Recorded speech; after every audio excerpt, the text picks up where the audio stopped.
In your assessment, do you think people love you more than hate you?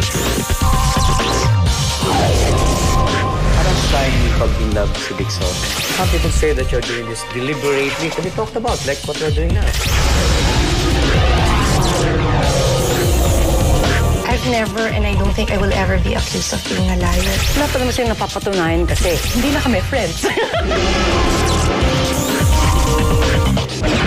A hurtful word, a supposed feud, and a mother's wrath. In each of these cases, there's a guilty party and an innocent party. But which is which? Especially since you are presumed innocent until proven guilty. This is Ricky Lo. Welcome to my world of explosive exclusives. In showbiz, the image is usually the opposite of the persona. But in this case, the image is the persona. Nakita ito ko na aking DPA sa taping ng birthday greetings na isang host. Isa sa mga inimbita isang big star. Well, she grudgingly agreed to go to the studio, but first thing she did was criticize the set, the equipment, and everything in the studio. So finally, nag-greet siya dun sa host, but then she refused to answer other questions. She greeted the host, said happy birthday, dropped her microphone, and left. In this case, I think you should at least show true warmth and not act like a piece of cold ice.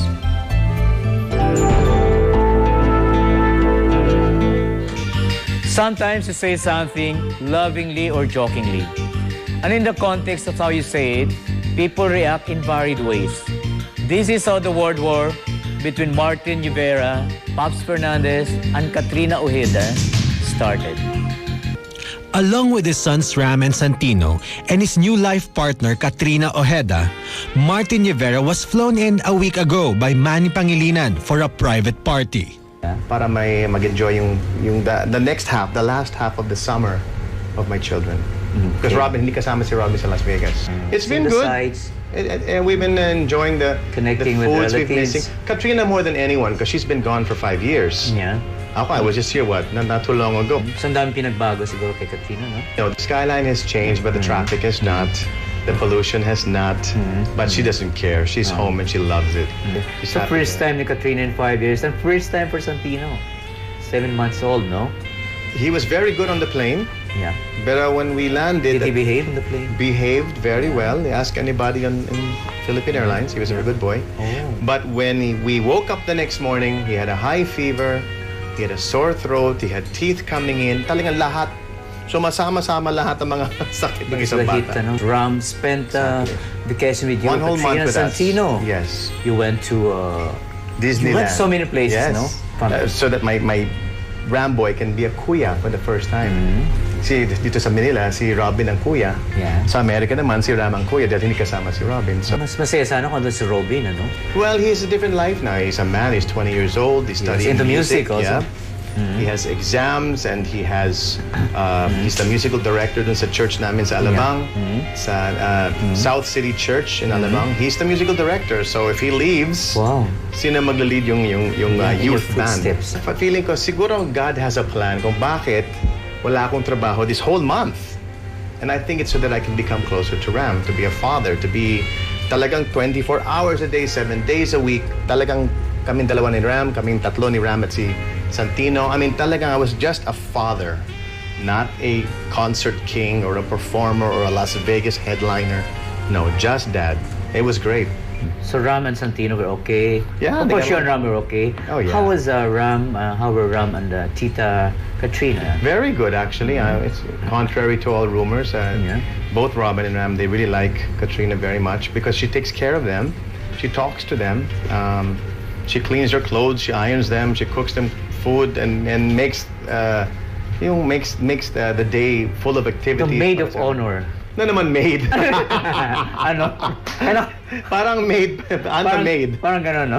That would be me. Ako yung taga-linis ng banyo, taga-linis ng kotse. That would be me. So, si Robin, nakita niya sa Of course. Robin How was came the to the first first day. meeting? Martin tells us about the unforgettable first meeting of his eldest and youngest son. But more often than not, you're always right. But in this particular case, you are right. But I was giving you the info. I don't see any reason why Yeah. it could not happen. there's moments like these. So. Center for Pop. If you listen to Martin carefully, you will see that the use of the offensive word was done lovingly and even humorously. But can you blame Pops for reacting the way she did? Si Robin, nakita niya sa Of course. Robin How came was to the the first first meeting? thing. It was great because Robin Yeah? loves kids. Robin's huge. She's like a giant compared to all the little babies in the family. But Robin picked him up like he was a toy and goes, "Oh my God, this is a really nice baby." Ooh, ooh, ooh, ooh. You know, the last time we talked to Pops, he was excited about meeting Santino. Yes, I would imagine she still is. I don't think he has anything to do with the latest of intrigues, but Yeah. Meron bang chance for them to finally see each I don't other? see any reason why Yeah. it could not happen. I'm not going to make it happen. Hey, Pops, look at my child, you know. I mean, it's not, I don't know. Nowadays, I don't know if you'd want to see even my face, but having said that, the children, Santino, Robin, and Ram, they have nothing to do with our own little internal problems. But yeah, sure, if she wants to see the baby, why Sana not? might see. Pops loves You can be babies. one big happy family. Well, that, you know what? In a perfect world, it's supposed to be that way. I swore to God and to Yeah. Pops many years ago that what happened to my parents would never happen to me. Yun except what he said. Sabi, yung unang sinabi ko kay Pops, this will never happen to us. I was wrong, di ba? And now that I have went into this, the mold that I was trying to shy away from, now I've extended the family with Santino. Yes, we're supposed to be one big happy family. can That's why I built concentrate. the house down the street from Pops, just so I could be near she and the kids. So you're within shouting distance. Literally shouting. Oh, ano mo? Parang ganun pwede, ano? Hindi naman. Parang within shouting distance. So, You would have no to other shout to the issues. neighbor, and then the neighbor would have to shout to her. So Relay, no? So, what issues are you talking about? the ones you wrote about. Aside from that, No, nothing really. I don't know. Pops and I are very seasonal. Sometimes we're great friends and people admire, almost cannot believe how close friends we are. And then there's moments like these. So, minor issue, di ba? well, for me, what could be minor to you may not be minor to someone else. No. And Martin refers to moments when things between him and Pops are not too well, marred by issues that affect them both, like his life partner allegedly calling Pop's sons monkeys. I know. You seem to be part of our every issue with Pops. Back. Why? I don't know. You tell me. I should ask you that question. Who are your informants? How do you know all these things? No, yeah. But more often than not, you're always right. But in this particular case, you are right. But I was giving you the info. Which part am I right? Well, Katrina did say the word monkey. But 9 years ago, Okay. it was said in the form of, 3 little monkeys Figure of jumping on the speech. bed. One fell down. And, that nursery rhyme? Yeah. She's a school teacher, so she described the action of the kids jumping on the bed Like, as monkey-like. And the moment Pops and I had that conversation, which you wrote about, Katrina immediately, I pulled her aside and I said, look, I just got off the phone with Pops and here's the issue, again, about the monkeys. After 9 Right years. then and there, she apologized to Ramboy, and then here in Manila, she apologized to Robin. So it should really be over. I don't know why it's getting bigger and bigger, because it's really such a petty thing. alam mo na- You did a smart thing. At first, I was really upset with you after reading the Dolly Ann Yes. article. You did the smart thing, and I think most writers should continue doing this. If there is an issue, Thank you. If there is an issue and there's two sides to every Yes, story, yes. get it immediately. Exactly. Huwag kang maghintay-hintay sa next week. Exactly. Kasi within the days between that week, May subplots. ang dami-daming pwede mangyari. I was So, telling you. when we were talking on the phone, and I'm so happy you received my call, because I'm sure when you saw my name on your phone, oh my God, No, sabi pa, Ricky. I'm in trouble now. Yeah. And now I know you, and in Yeah, hindsight, that you should did be, yeah. you did something that no That should be, reporter has ever done before. Like, it's gonna be stupid if I don't defend naman, Katrina. You mentioned the story about the monkeys after dark. Yeah, the acronym MAD, Martin MAD, After yes, Dark, yes. was pretty big, even on this station. And I made a T-shirt when Robin was just a baby. Yeah. And I made it Monkeys After Dark. How funny, no? Came Way out. before, he was only 3. Wala 3. Not even, no, he wasn't even a year pa? old yet. Keeps I've always on been known for monkey business. Maybe that's why. Oh, what other monkey business were you involved in? Well, I'm sure you wrote about all of it, Ricky. More to come. Stay tuned. So what happened to the producer? Then could you name the producer and the development about your case? His name is Gene Gamalinda. Gene Gamalinda. Gene Gamalinda. He lives in San Diego. San Diego. He's a great man. He's got a great family. But he has a way of not fulfilling every single promise and commitment and contract always at someone else's expense. I don't think I've ever seen him it's ever being at his expense. But now what I'm saying is going to be at his expense because he's going to be the one to have to pay for all the lawsuits, for the heartache, I mean, this is the worst chapter in my career, and it's not my fault. So are you taking any legal action against Yes. Gamalinda? I'm just one of Such many. as legal action. I guess for fraud and breach of Fraud, contract and all of these other terms I'm Yeah. just learning now because I've never sued anyone in my life. And that's Aside from your American dream, what other goals do you have? Katrina and I are doing so well. I know she wants to get married. We talk about it all the time. You know, I think I proposed every other evening. I think the best thing about Katrina and I, it's nothing is immediate. We take our time. Okay. If there's one thing that Katrina has taught me, and that's how to be able to enjoy life and to enjoy the simplest things in life. I've learned so much from her. She's an unbelievable woman. Unbelievable. Wow, that's nice. You won't find a woman as brilliant, as smart, as funny, as she can be sexy, she can be cute, she can be funny, she can do so many things into one little small mestiza. I don't know how she does it. Oh, parang all in one, ano? I think so. I'm very, very blessed to have Katrina, and she's waited for me for 11 years. 11 years. So there's something about her that I don't think any other woman I know or have been with. So the long wait was possesses. worth it. I hope so for her, because for me it was. So what's your message for Pops? The text. All I can say is that, you know, that like I said before, we really have to start thinking about the kids now, not about our feelings and how we feel about this It's or that. nice. It's Rise time above your- to think about life for them, Yeah. our every move that we make, whether it's good, positive, smart, or dumb. It will reflect on our children, Robin, Ram, and Santino. Yeah. So I offer my support. I've apologized numerous times for any misunderstandings that sometimes I'm not even aware of it and I'm hurting Pops, you know.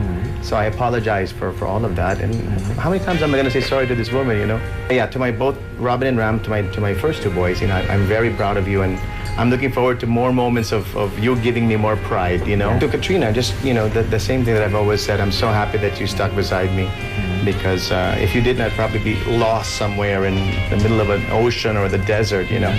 But thank you so much for being so strong, and I hope that this business and this world I'm from doesn't break us up, because that's usually the route we go in this business. So thank you for keeping me strong, keeping me sane, and keeping me very, very happy. I love you.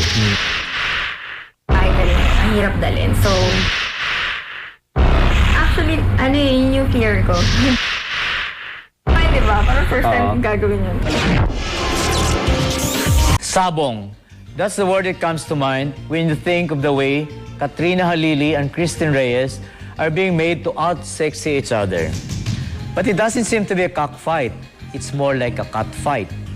But is it for real? It has always been nice for two men to stare at two sexy women who are almost naked on men's magazines. But for two women, like for Katrina Halili and Christine Reyes, it is not nice to be involved in a catfight. Now that they have settled for a truce, all you see behind the fog of misunderstanding is a pair of ladies oozing with unquantifiable sensuality. What do you think makes a woman sexy? Kung paano niya dinadala yung sarili niya. Like, kung paano siya manamit, or kung paano siya magkilos, tsaka yung mukha kailangan sexy pa rin. Sa akin, confident and may sex appeal. Bakit ba hindi mamatay-matay yung balita na magagalit kayo? Actually, nagkaroon lang siguro kami ng gap dahil hindi kami masyado nagkikita, tapos lumaki yung issue, hindi na namin pinansin, tapos parang pinag-aaway na kami. Tapos hanggang sa yung sobra na, parang, teka lang, hindi naman kami magkaaway sandali, ayusin ko to. Tapos inayos na namin, parang ayusin na natin kasi ang hirap, parang hindi naman tayo dapat nag-aaway, ganun. Ako yung dumidistance. Bakit? Kasi ayoko Dahil doon sa issue na, no? Oo, ayoko ng ayoko ng feeling na may iniiwasan. I mean, parang may kagalit or something. So, ako, maalis ako. So, paano nyo na-bridge yung gap? Paano nyo na-iron out yung issue? Sino unang lumapit kanino? Ako po. Ako, sabi ko, hindi naman tayo magkaaway talaga, di ba? Parang gano'n. Sabi ko, namimiss ko na yung, doon ko na lang sinimulan, parang namimiss ko na yung dati kong Christina kasama ko. Kasi dati siya naman yung talaga nakasundo ko una eh. Tapos yun na. Tapos sabi niya, sige, sana, magkaayos tayo ngayon, hindi dahil naiinis na tayo sa mga issues, gano'n. Sana totoo, gano'n. Parang, syempre, hindi naman agad-agad yun, diba? So, isip muna. Actually, nag-reply ako, diba? kinabukasan na. Katrina, for 2 years na, naging number 1 ka, no? Sa 100 FSM Sexiest Women, ano? Anong feeling ng gano'n nakalutang, ano? Mga tinalo mo, di ba, mga Jessica Alba. Ay, sobrang nakaka-flatter. Pati si Lindsay Lohan, tinalo mo, ha? So, Christine, sa tingin mo ba, ma-equal mo o ma-surpass yung record ni Katrina? Actually, yun yung fear ko. Bakit? Ayoko po ng, yung i-compare. Pero hindi maiwasan dahil parehong FHM. Okay lang sa akin kahit ano. And hindi ko wini-wish na maging number 1 kasi ang hirap dalhin. So, bahala na lang ang tao kung sila naman kasi mag-judge eh. Pero ayokong pangarapin. Sobrang happy ako na nag-FHM na siya. Kasi wala kang dapat ikahiya sa mga tao. Kasi wala lang naman yun eh. Sobrang matagal na rin kasi ako niligawan ng FHM. Nung una talagang hesitant pa ako. Kasi naman, di ba? Parang first time kong gagawin yun. Tapos, finally yun. Na-overcome ko na rin. Paano makikita ng ibang tao na sexy ka? Kunyari, kunyari, ito yung magazine mo. Paano makikita ng tao na sexy ka kung ikaw mismo na nakinukunan, hindi mo, tama yun, no? hindi mo na-feel na sexy ka. Dapat ikaw muna sa sarili mo, feeling mo sexy So, ka. parang it should come from within, di ba? Kasi pag hindi mo ganun yung feel, makikita nila parang, ano ba to? Tama yung ano ni Katrina. Sinabi ko po sa kanya talaga yun. Nagulat din ako sa sarili ko at tinext ko rin lahat ng tao na thank you kasi hindi ko alam kung paano ko nagawa yun. Sobrang nawala yung takot, nawala yung fear, nawala yung nervous, lahat nawala. Sobrang tinignan ko yung mommy ko, nandun kasi siya eh. Pag iyon, nakasmile. Meaning okay? Sabihin okay. Kasi number 1 critic ko yung mommy ko. Pag sobrang medyo perfectionist, so nakasmile. So, okay yung ginagawa. So, yun, nagkaroon ako ng confident lalo. So, did you feel nung pinalakpak ka ng mga tao? Bravo! Sobrang wow. Parang di ako makapaniwala. Sobrang nagawa ko rin kasi yung gusto ko, yung nag-ramp ako ng hindi ako nahihiya, hindi nanginginig yung tuhod ko. Sobrang... Ano sabi ng mga boyfriend mo dito sa FHM? boyfriend? Wala akong boyfriend. Sino ba siya? Pareho kayo makinis, diba? Pareho kayong flawless. Pero sabi nila, mas flawless daw si Christine kaysa sa'yo, Katrina. Ano feeling mo? Hindi na isa pang issue sa'yo. Maraming issues, di ba? Yung tungkol naman sa 4-year-old na anak mo daw. Ako, sana makarma na lang ako. Gusto ko kaming tanga. I'm sure the two girls will agree that the problem with titles is that they eventually go to somebody else. You may be sexy today, but tomorrow, somebody sexier is bound to come along. But are Katrina and Christine ready for the inevitable? Ano sabi ng mga boyfriend mo dito sa FHM? Sobrang nag-pray Kung po, sino oh my man siya? God. Yung boyfriend. Boyfriend? Wala akong boyfriend. Sino ba siya? Sino ang boyfriend ni Christine? Sa atin na lang. Hindi po kami nagchikahan. Wala ka mong boyfriend? Wala po. Wala? Hanggang deliberately ayaw mo na mag-boyfriend? After nung Sa last... daming nakapilang ganon. After nung last, ayoko po muna. Yung last Sinabi ko matagal nga sa din. kanya, ayoko Sino yung last? mag-boyfriend. Sa atin Pwede lang. ba? Alam niyo po, Sino ba yan? siya yun. Yun. Nakalimutan ko, sino ba yan? Kasumpa-sumpa siya. Basta ayoko na. Sino ba yan? Siguro mag-boyfriend ako pag sunod na. Gusto ko yung mga manliligaw, friends lang. Gusto ko kilalanin Sino ko na munang kayo kasumpa-sumpa? mabuti, Paano ganun. nakalimutan ko? Taga-probinsya po. Na-showbiz? Apo. Pero anong reaction mo doon sa... Yung mga rumor naman nalilink ka kay Dennis Trillo?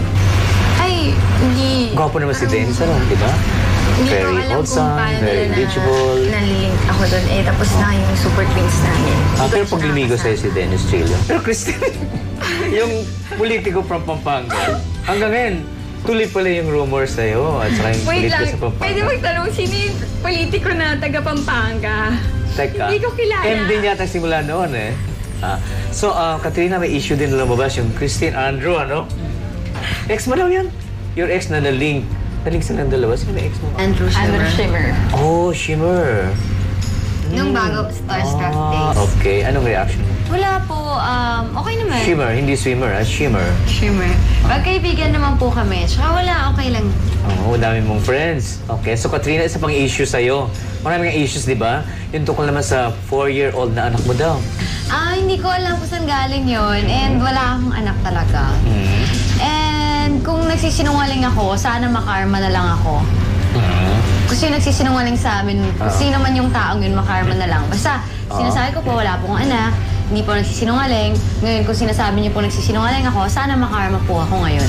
O Katrina, twice ka na naging number 1 sa ng FSM. Do we expect bolder pictorials after Ay, this? hindi po. Kung ano lang po yung sa akin na sinasabi ko dati, hanggang 2-piece lang talaga. Hindi ako nag-FHM para mas marami akong project or kung ano man. Kaya ako nag-FHM kasi kinuha nila ako, natuwa ako dahil gusto nila ako at gagawin ko lang naman kung ano lang naman yung kaya ko. Yun lang naman po, hindi dahil para, oy, ito na yung, kasi mature role na yung kukunin ko, hindi na sa 3 times. Hindi naman po ganun eh. Kasi yung iba, like, kasi ang nangyari po, dati di ba nung hindi pa ako nag-FHM, iba yung ibig sabihin ng FHM. Like, di ba yung mga sila Mami Taylor, yung gumagawa sila ng mga sexy movies. Like, kaya nung nag-FHM ako, tingin nila sa akin sexy star. Hindi ko naman sinasabi gano'n, kaya lang iba yung tingin nila. Kaya di ba sila, natatakot sila na ayoko mag-FHM. Kasi akala, may fear sila. Siguro akala nila, parang pag nag-FHM ka, parang bold ka na or something. Hindi eh, di ba? Wala namang masama sa 2-piece eh. Okay, so comment. Pareho kayo makinis, di ba? Pareho kayo flawless. Pero sabi nila, mas flawless daw si Christine kaysa sa'yo, Katrina. Anong feeling mo doon? Aminado naman po ako doon. Talagang, Kinis ka naman na, flawless ka. tingnan niyo naman Kaya naman magkaiba yung kulay, di ba? Maputi naman po siya. Ikaw, delicious brown. Ikaw naman, immaculate white, di ba? Magkaiba. Anong reaction mo doon? Wala naman po. Love ko naman yung color. Natural naman yan, di ba? So, Christine, after FHM, uulitin mo pa ba ang mag-post sa iba bang sexy magazine? Or sa movies, magsisexy ka na? Yung movie po na gawin ko, medyo alam Sexy? ko may sexy po. Pero hindi pa po namin shoot kasi tsaka hindi pa po tapos yung script. Kaya hindi ko rin po masagot kung gano'ng assets. Pero ano yung movie na yun? Yung title mo? Green Paradise po. Green Paradise. Ano ang mensahe niyo sa isa't isa na hindi nasasabi for the past 2 years? Kapag may kailangan siyang tanungin. May problem siya, nandito lang ako. Ayan. Yun lang. Supportahan ko siya. And basta yun. hindi ako yung taong kapag yung meron siyang basta yung may problem na gano'n, dito ako. At doon na sa mga At detract. huwag siyang matakot dahil hindi ko naman siya ipapahiya or hindi ko siya ipapahama. Yung mga taong pinag-aaway kayo, ano masasabi mo sa kanila? Bahala kayo sa buhay niyo. Kasi nakakaloka na, di ba? Yung mga taong yan, kahit anong sabihin mo, kung ayaw ka nila, hindi sila wala silang pakialam sa'yo, gagawa at gagawa ng issue. So, dead ma. Yeah, that's a good attitude. Thankful ako dahil finally, nagkaayos na kami. Kasi ang hirap yung mabigat sa dibdib kasi pag may iniiwasan ka, di ba? Tsaka, ang saya-saya ng feeling dahil pag makikita kami, hindi, yung nagpapansinan kami, okay Tulad ng kami. dati, di ba? Tulad ng Chika-chika. dati. Kasi, parang, nung Starstruck days namin kasi, Oo. Starstruck days kasi namin. Oo. Ganda ng wall. Wait lang. Oo. Nag-starstruck, di ba? Close na close kayo. At mabuti nagbalik na yung... Starstruck kasi po namin, nung namin, yung Starstruck days kasi namin. Saya-saya kasi. Oo. Init dito. Masaya-masaya ko yung starstruck days. Di ba, nasa competition kami. Tapos, magkaibigan kami, tapos sabay kaming pumasok ng showbiz. Di ba, sabay tayo pumasok ng showbiz, tapos tipong, maraming intriga first time. Kaming dalawa yung magkasama sa lahat. Tapos parang, sa kanya ako kumukuha ng strength, tapos siya rin kumukuha ng strength sa akin. Parang, pag pupunta kami sa ganito party, naalala mo sa Manila, Polo Club sa May the 4th. Sa Folks Park, no? Kasi kumuha tayong, sabay kami kumuha ng gown kay Jace Padilla, tapos pupunta kami doon. Kasi wala kami alam sa showbiz, mga kaming tanga. Tapos Masaya noon, lang kami sa isang Wala pa mga intriga noon, di ba? Tapos parang na-intimidate kami sa lahat ng artists. Tapos kaming dalawa yung magkasama. So parang, asaya. Nakakainis din na wala yun. Dahil parang kami pumasok sa showbiz na wala. Dahil sa mga pag-iintriga ng tao. So bakit naiiyak kayo? Ako iyak. Ngayong block na kayo ngayon. Hindi ako nanginayang ko kasi hindi rin ako Hindi rin ako basta-basta nakikipagkaibigan kahit kanino. Kung makikita niyo, wala rin akong kaibigan sa showbiz. Siguro si Say Alonso lang. Although si Christine, kaibigan mo. Opo, kasi hindi ako nakikipagkaibigan kahit kanino. And gusto ko, totoong tao lang. And siya lang yung kaibigan ko sa Starstruck talaga. Siya lang yung kaibigan ko sa Starstruck na ano. Siya lang yung nakasundo ko. Kasi hindi ako nakikipagkaibigan kahit kaninong tao. Kasi diba, ang hirap naman makipagkaibigan kahit kanino. Kasi iba-iba yung ugali ng tao. Dahil may pinagsamahan talaga kayo ng Starstruck Days, di ba? Naputol yung friendship namin. Dahil kung tutusin, dapat kami talaga yung magkasama. Kami talaga yung magkaramay sa lahat ng intriga dinaanan namin, sa lahat ng problema dito sa showbiz. Naputol. Siyempre, nag-mature na po kami. May natutunan na rin kami sa nangyari sa amin na siyempre hindi na lang kami papatol sa mga ganun. As for Katrina and Christine, the only guilty party are those making you fight. And you know who they are. The main suspect to the gruesome murder of Nida Blanca fell to his death. Rod Strunk purportedly committed suicide by jumping from the balcony of Tracy Inn in Tracy, California on July 11. Will this shocking turn of events change the sentiments of people who love the award-winning actress? You said vengeance is not mine. It's yours, so take over. Walang ano yan. Talagang that's the truth. Because nawala na akong pag-asa. Ito na nga, dumating itong tumalon daw or whatever. With Strunk's death, the Deputy Director of the National Bureau of Investigation provides the family of Miss Blanca a guarantee.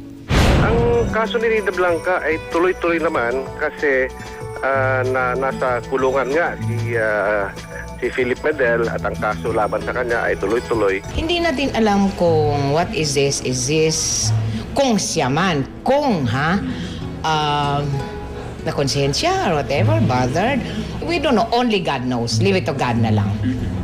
As a friend na nawalan ka ng friend na this is like a sister to me, very close. So, na-open na naman yon na masakit. Iba kasi yung emotion ni Kay. She's the daughter. Hindi madaling sa kanya eh. Dorothy died in a parking space. And he also died in a parking space. I think that this is enough to wonder.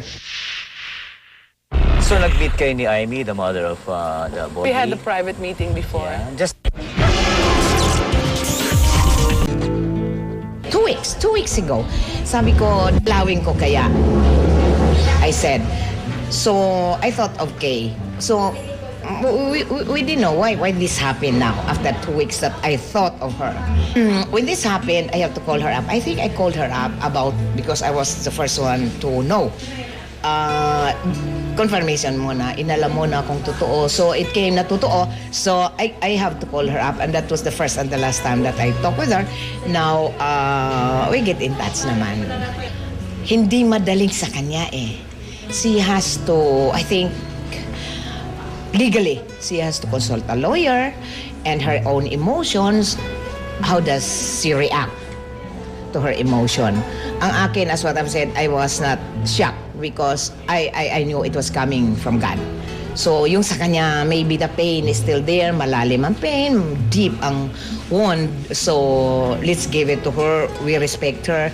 And then, maybe within this week, kung ready na siya, I think she will allow herself to be interviewed. Because for me, Kay, this is a closure already. We have to move on. Let's be positive because God is really very highly positive. Honor God because I think this is God's way. Dorothy died in a parking space. And he also died in a parking space. I think that this is enough to wonder, to think, and give it a thought, Iha. Please. From the time the request for his extradition to face criminal charges in the Philippines was denied for lack of evidence, Mr. Rod Strunk strove hard to rebuild his life without Nida Blanca. By the manner of his death and his circumstances at the time thereof, he apparently found it very difficult to do so. Perhaps he even gave up hope. We do not know. We can only hope and pray now that Mr. Strunk is not burdened in death with the unfair accusations that had plagued him in life. May he rest in peace. The reported death of Rod Strunk has taken me by surprise. It's very tragic that Rod's life had to end this way. Whatever his faults and shortcomings may have been, I have never wished this kind of misfortune or tragedy on him. As my mother's murder case continues, one vital key to the solution of the case is gone. Rod's death only makes it more impossible for those answers to be obtained. I feel that the case should not end with the death of Rod Strunk, especially since his innocence or guilt has never been proved. Rod may have avoided extradition here, but now he will have to face a much higher court. The authorities should confirm the veracity of Rod Strunk's death. As for my mother's murder, since this is a heinous crime, the case will proceed. The authorities should continue the pursuit, investigation, and arrest of those suspects still at large. Moreover, Kay commiserates with the kin of the deceased, especially with Rod's sister Shari and children Christine and Derek. Mara Pardo de Tavera and Borgie Manotoc finally saw each other in court last week. But the way some people see it, there's more than just nightclub violence in this case. There might be something deeper. Closure is not the next step for Mara Pardo de Tavera as she continually hopes for justice for his son Carlo Brown. She claims her son was beaten up by actor-model Borgie Manotoc, which led her to file a case against a celebrity. And for her arduous journey to vindication is as eternal as forever. Mara, kumusta na si Carlo? Mabuti naman. Salamat sa Diyos.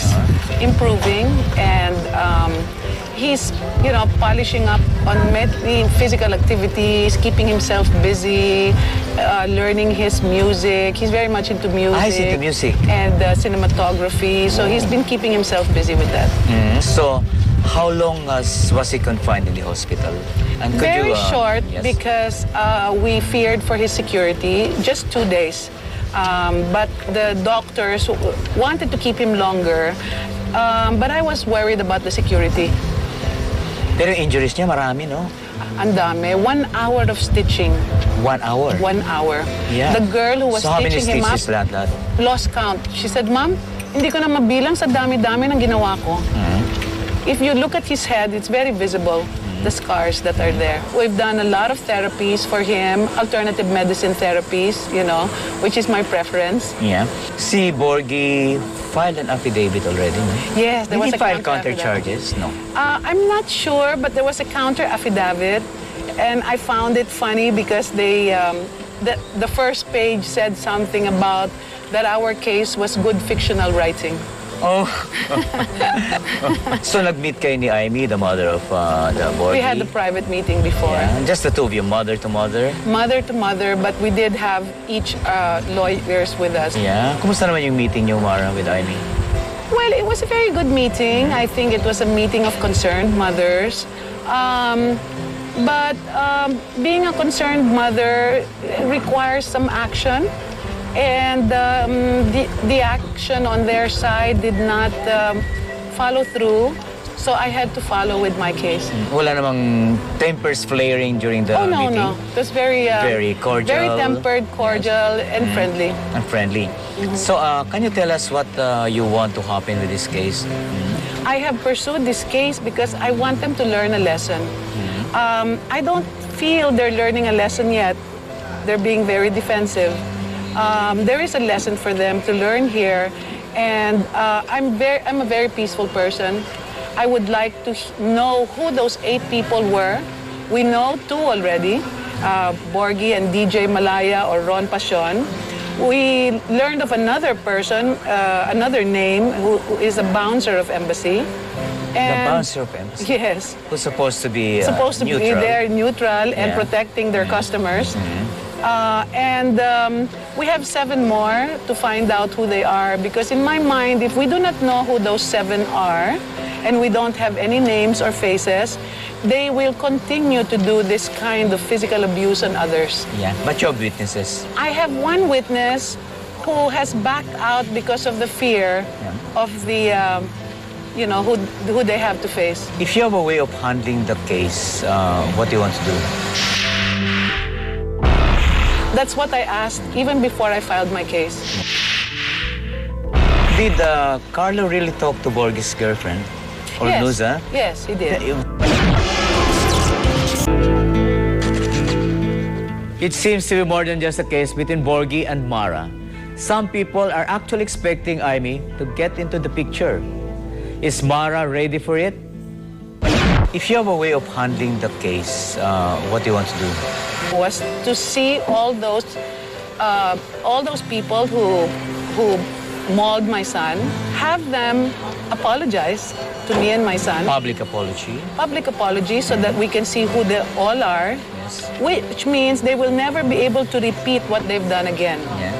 If they That's do what I want. public apologies in public, would you withdraw the case you filed against them? I would. That's what I asked even before I filed my case. Yeah. Well, my only frustration is that it takes so long. Our justice system is always so delayed. Of course, I don't have the unlimited funds that the other side has. They can keep paying everybody and anybody as long as they want. I don't. I have limited means. So for me, it would be better faster. Did Carlo really talk to Borgie's girlfriend? Or Yes. Nusa? Yes, he did. Very innocent, casually. Innocently, because my son is not a celebrity person. He doesn't know that, this is Ornusa and she's the girl. He didn't know any of that. Did Carlo mock, in quotation marks, Borgie? No, or in say fact, it something was- that would offend Borgie? On the contrary, I think it was Borgie who was offensive. So you have any message for Borgie and his family? My message is always one of peace. Yeah. And there is a lesson to learn, Yeah. and I hope they learn it. Okay. Thank you Thank so you. much, Mara. Thank you. Thank you. We've been to so many exclusive events, but one event we couldn't take you to was a celebration of our dear executive producer, Riley Manalo, who's celebrating her birthday. Happy birthday, dear Riley. And now, here's the lowdown. There's also a lesson to learn about having dandruff-free beautiful hair with Clear shampoo shows at the Glorieta Activity Center last July 14 and their launch at the New World Hotel yesterday. Clearly, they were two gorgeous events. You say that everybody claims to be innocent, but they, the celebrities, say that there has to be a guilty party. I say to Martin and Pops, context is everything. When a word is taken out of context, we tend to overreact. But should we? As for Borgie and Mara, a mother's wrath can only be appeased by a son's tenderness. Borgie, are you listening? This is Ricky Lo. More explosive exclusives next week. The Ricky Lo exclusives would like to thank the following: Guess Jeans, Cheesecake, etc. Tomas Morato, Hi Magazine, Yes Magazine, People's Journal, Novecento, Bench, Vivian Sarabia World of Optics, Swatch Seasider, Aquabest.